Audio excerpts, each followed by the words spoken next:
This is Indian Country Today. Thank you for joining us. I'm Mark Trahant. Here are the headlines from Indian Country Today. Bills that sought to recognize Indigenous Peoples Day are tabled in a committee in Montana. Also, funding for 2 state positions dedicated to Native American communities were cut. And the only Native American member of Montana's Human Rights Commission was not retained. This year's state legislative session in Montana is triggering concerns from some Native Americans who fear we are losing influence and representation. Republicans hold at least a majority in both houses, and the state has a GOP governor for the first time in 16 years. Native American lawmakers are also concerned about several election-related bills that members of the American Indian Caucus argue will make it more difficult for Native Americans and other groups in Montana to vote. Montana is among at least 43 states considering legislation aimed at restricting voter access, according to the Brennan Center for Justice. Tribes struggling with the mining industry in Arizona are welcoming 2 bills in front of Congress. And as Karina Dominguez reports, there's still a long road ahead. Arizona tribal leaders support a pair of bills seeking to ban mining on parcels of land that are culturally and environmentally significant. The Save Oak Flat Act was introduced in the U.S. House of Representatives this week, and earlier this month, the House passed a bill that would permanently block new uranium mining in the Grand Canyon. Chair of the House Committee on Natural Resources, Raul Grijalva, first introduced the Save Oak Flat Act in 2015. It is time to look at Indian country not through the lens of what we can get out of it, but what investments we can put in. And I think preserving and saving for the future and not threatening Native communities with contamination is the biggest contribution we can make. The bill would overturn the 2014 legislation that authorized the land trade between the U.S. Forest Service and the multinational mining conglomerate Rio Tinto. Protecting America's Wilderness and Public Lands Act, passed by the House, includes a bill that would ban new uranium mining on roughly 1 million acres around the Grand Canyon. Chairman of the Wallapai tribe, Dr. Damon Clark, said it's needed to protect the Colorado River watershed. We are here in the bottom quarter of Grand Canyon and the river and seeing what it did to Navajo. The tailings, I would rather not see us in the future being affected by uranium. The bill focuses on new uranium mining and not contamination that area tribes have already suffered from. In Phoenix, Karina Dominguez, Indian Country Today. With COVID-19 still disrupting classes, one tribe is offering a unique solution. The Lower Elwha Column tribe is located in Washington State's Olympic Peninsula. The Seattle Times reports that its learning center is now a place where students can get tutoring together, eat lunch, and even learn their language. The idea came about last summer as schools closed and educators tried to create what they call go-between spaces for students. At the tribe's learning center, there are times when students are not allowed to be on their phones or laptops. Instead, they take nature walks around the community or visit the recreation center. So far, around 45 students go to the learning center, and most are related. The tribe's leaders say the learning center is also improving the spirits of kids because they can now interact with each other. Safety protocols are in place, and since opening last year, the center has had just 1 case of COVID. In Canada, a couple is adding the Mi'kmaq language to a popular television show.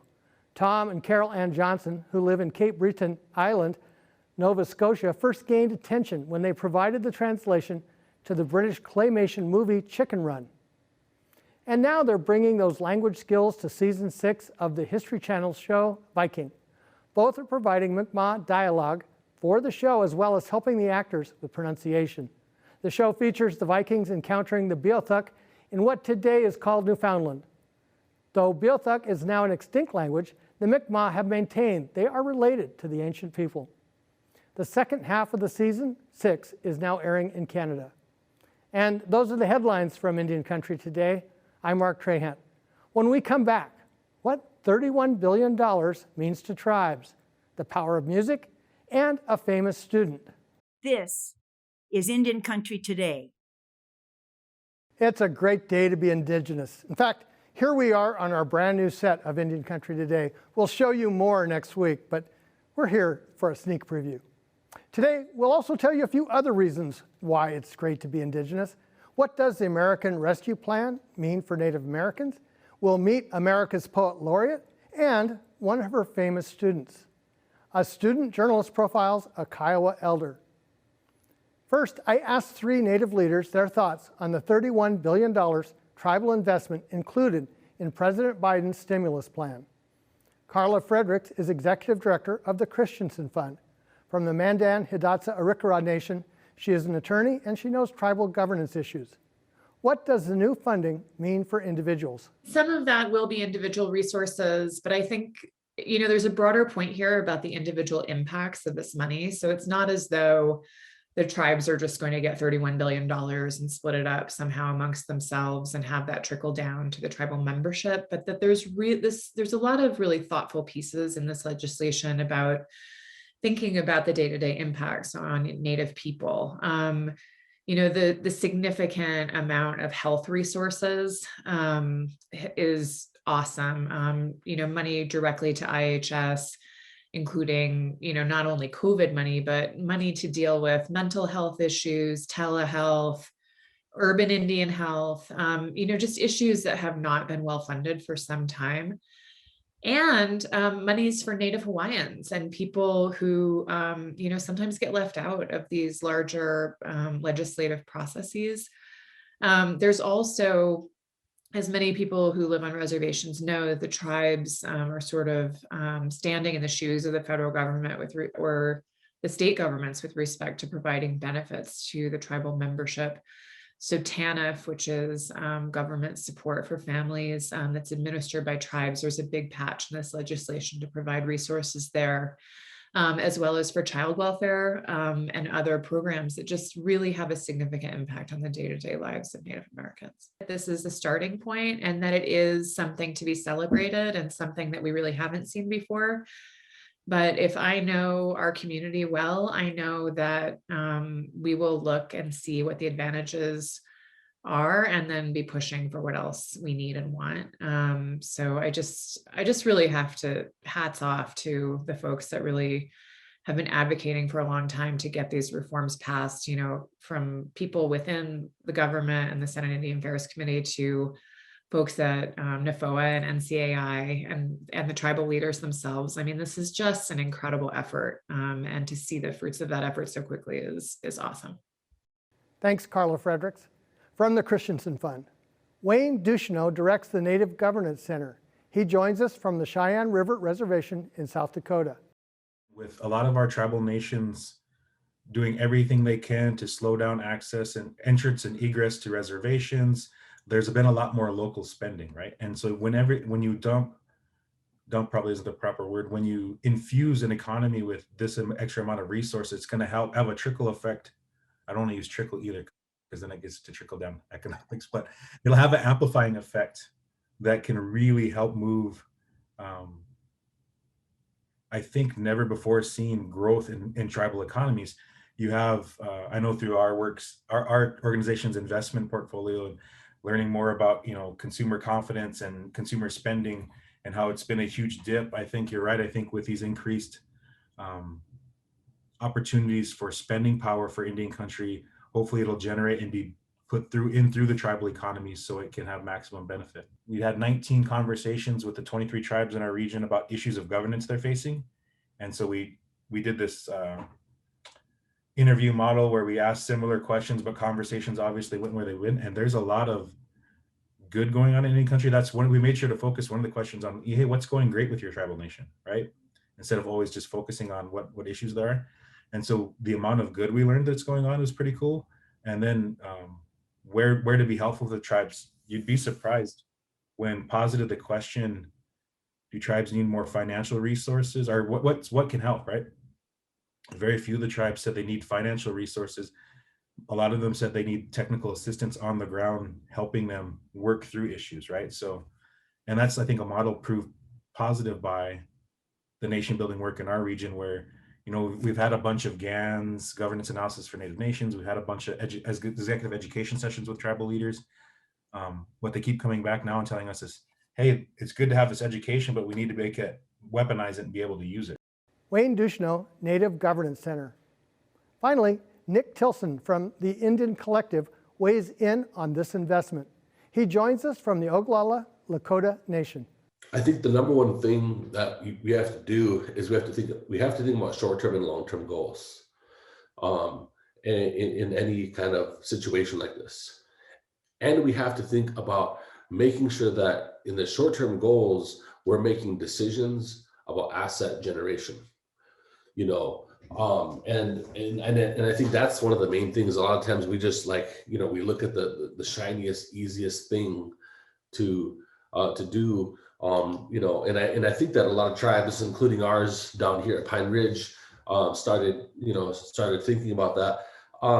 But I think long-term planning too. So like if tribes have long-term sustainability plans already in place, don't look at this as something new. Don't look at this as something new that you have to recreate your plans to adjust to this quote unquote money. Think about how you take this money, things like, for example, the investment into grocery stores, right? The food deserts exist all across Indian country. One way that you end up creating a more resilient community is investing into the food infrastructure, into food sovereignty, into food hubs, those types of things. Because one, it helps build up the local economy. It also reduces, travel times for people to travel to go to get food. And it builds up those networks of where your food is coming from. And I don't just mean like build a grocery store. Yeah, that's the front end of it. But a lot of times, you got places like Pine Ridge that have huge amounts of cattle here, buffalo. Almost none of that makes it on into the local economy.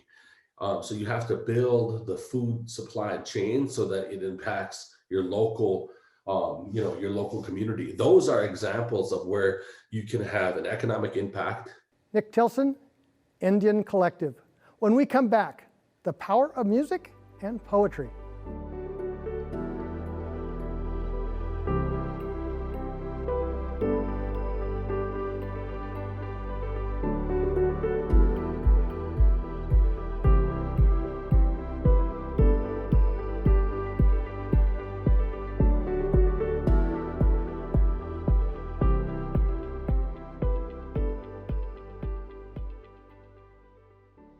Joy Harjo has a new album, I Pray for My Enemies. She's our nation's 23rd Poet Laureate and the second poet to be appointed to a third term in this post. A member of the Muskogee Creek Nation, she joins us today. Joy, how do you record an album during a pandemic? That's why I could do it. It is because my schedule, I was to be traveling every week. And during the pandemic, I've completed 3 projects, the album, a memoir that will be out in the fall called Poet Warrior, A Call for Love and Justice, and a second Norton anthology in a year of contemporary Native poets called Living Nations, Living Words, which is part of my Poet Laureate project at the Library of Congress. I'm really excited about this album. Of course, I was raring to go after 10 years. I've been writing songs, of course, and performing and all that, but I got together, I have a friend, Barrett Martin, who's a co-producer, and he said, hey, I have a week. We can do foundation tracks if you want to do your album up in Port Townsend. So we took off up there, and then he came down here and we got it done. But it's I'm excited about it. It's got a lot of very Muskogean type songs on there and references and I like to have fun too.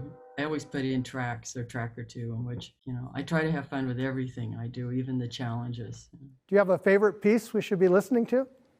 Oh man, in all of that, there's that rabbit invents the saxophone when I say fun, or there's Ale Nale No, which my cousin taught me, and then I included at the end of it is maybe we should play that one.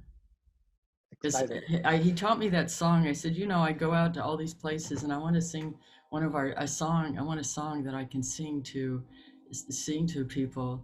And he's like the song encyclopedia for at least our ceremonial ground, our people. And so he taught me this song. And of course, I did my own thing with it.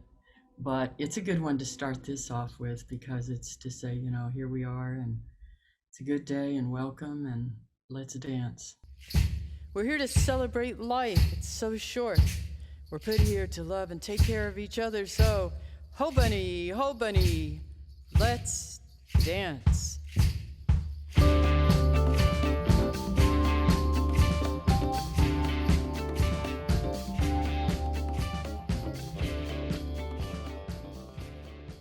Joy, that was great. What was it like to be named our Poet Laureate? It was totally not expected.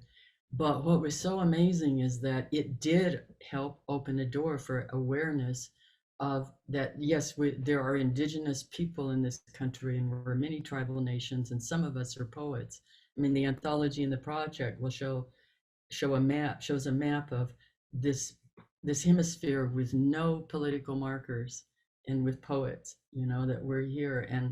And then we see Deb Holland, of course, who was my poetry student once upon a time at UNM, you know, so we've known each other and been friends for a long time. And that's wonderful to see because she walks her talk. I have known her since, you know, for years.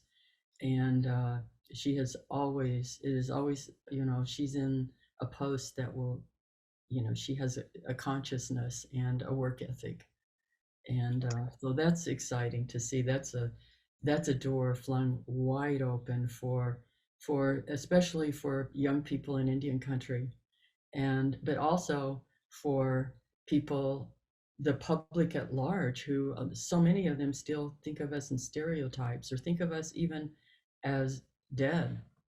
You know, Illuminative, the organization, Crystal Echohawk and her organization, Illuminative, has gone a long ways in helping, you know, revise the root stories or the images of natives in this country. Thanks, Joy Harjo, Poet Laureate, musician, and educator. And now, if you missed it, let's hear from one of her students, Secretary of the Department of Interior, Deb Holland. Here's her farewell speech to the House of Representatives. Madam Speaker, I rise today to deliver my final remarks on the floor of the People's House. I'm humbled to have spent the last 2 years in this chamber where I proudly served New Mexico alongside my colleagues, past and present in the New Mexico delegation. I'm thankful to Senators Martin Heinrich and Ben Ray Lujan in particular for helping to build support for my confirmation, and to former Senator Tom Udall for his years of friendship and mentorship. I love New Mexico. Not only is it my home where I raised my child, went to college, started a small business, and started organizing. It's my ancestral homeland. As a 35th generation New Mexican, and not unlike the other families with roots in our state, I have a deep connection to the land, air, and water that sustains our communities. My ancestors settled there because they were drawn to the once mighty Rio Grande and the sacred places that dot the sandstone mesas and granite mountains. That's why I made the most of my time in Congress. I spent every opportunity meeting with families, listening to small business owners, learning about our tech industry, connecting with brave service members and veterans, and working to deliver for the people. When I was a little girl, none of this crossed my mind as a possibility for me. I wasn't one of the students picked out to apply to college. In fact, I didn't apply to college until I was 28. I was constantly struggling to make ends meet and raised my child as a single mom. Growing up, Native women rarely held federal leadership positions, and now little girls everywhere will know that they can run for Congress and win, and that this country holds promise for everyone. In fact, it's the unique experiences and struggles that make good leaders, and why I became an organizer in the first place. I believe that it's the fact that I relied on food stamps to feed my family that makes me qualified to advocate for families like mine. It's the fact that I overcame addiction that makes me qualified to help people who are in their own struggles. It's the fact that I know what it's like to be Indigenous that makes me qualified to advocate for our country to meet its trust responsibilities. The beauty of this chamber is that each member of Congress brings their unique experiences to the table and advocates for the causes we know best. With Speaker Nancy Pelosi's brilliant leadership, House Natural Resources Committee Chair Raul Grijalva's wisdom, and House Armed Services Committee Chair Adam Smith's guidance, and all the leadership here in the House, I had the opportunity to make a real difference for communities everywhere by addressing climate change, protecting voting rights, fighting for racial, environmental, and economic justice, and providing urgent COVID relief for millions of people. I'm also thankful for the collaboration and mentorship of my colleagues across the aisle, including Representatives Tom Cole and the Dean of the House, Don Young, and my colleagues on the House Armed Services and Natural Resources Committees. We worked in a bipartisan way to address issues including missing and murdered Indigenous women and ensuring that our servicemen and women and military families had the resources that they need. To my colleagues in the Tri-Caucus, thank you for embracing the issues facing Native Americans and working to address longstanding disparities in our communities. I'm proud that with the support of my colleagues, several of my bills became law. The Not Invisible Act, Rent the Camo, a pilot program for pregnant service members in the 2021 NDAA, the Progress for Indian Tribes Act, provisions from my Military Housing Oversight and Service Member Protection Act in the 2020 NDAA, the Native American Business Incubators Act, and the Veterans Affairs Tribal Advisory Committee Act. I thought I would have more time here, but we are called to service in different ways. Though I'm excited to become the first Native American Cabinet Secretary in history, I'm also sad to leave this chamber. As a twice-elected member of Congress, it has been both a pleasure and privilege to serve alongside you in our quest to improve the lives of the American people.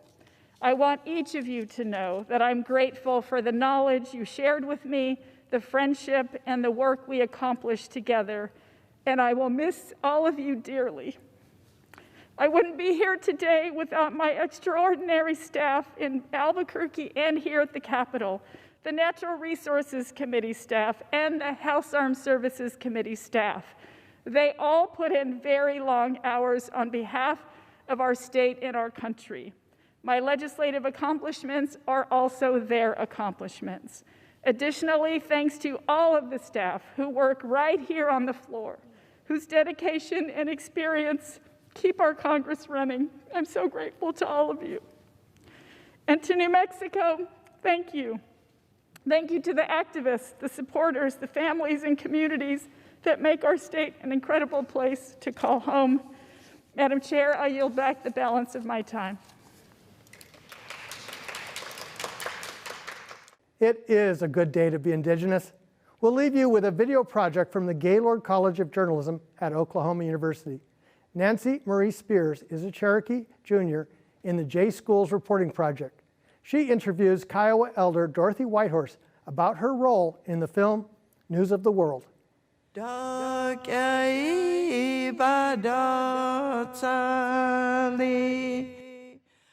The friendship between 12-year-old German actress Helena Zengel and 88-year-old Kiowa tribal elder Dorothy Whitehorse DeLon blossomed out of the 2020 film News of the World, where the elder taught the young actress the Kiowa customs and language for her role in the film.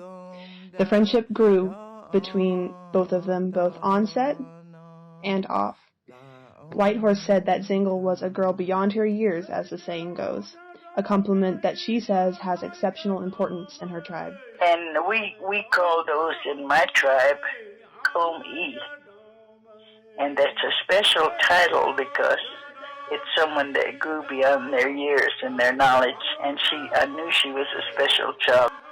Zengel and her mother weren't the only ones who grew fond of Whitehorse, endearingly nicknamed Grandma Dorothy by her Kiowa community, her Anadarko students, and the cast, including Tom Hanks himself. And when I left, he signed my pictures, and the main one he signed, he put to Grandma Dorothy. I wanted to help with this because we're getting portrayed the way we really lived. Zingle was a quick learner of the Kiowa language, and despite her young age, Whitehorse said she was very up to date on the history of the tribe. She said that even the way Zingle walked and carried herself as a Kiowa child just came naturally to her. She's a wonder child. I almost cried when he's catching her and she's running, you remember? And she said, the desperateness in her voice when she said, Toya Kobata, I want to go home. But she meant to the Kiowas. And and there's not any, she's just a little girl, just full of love. And that's a slice of our Indigenous world. Go to IndianCountryToday.com for more news and updates. From all of us in the newsroom, stay safe and have a great weekend. I'm Mark Trahan.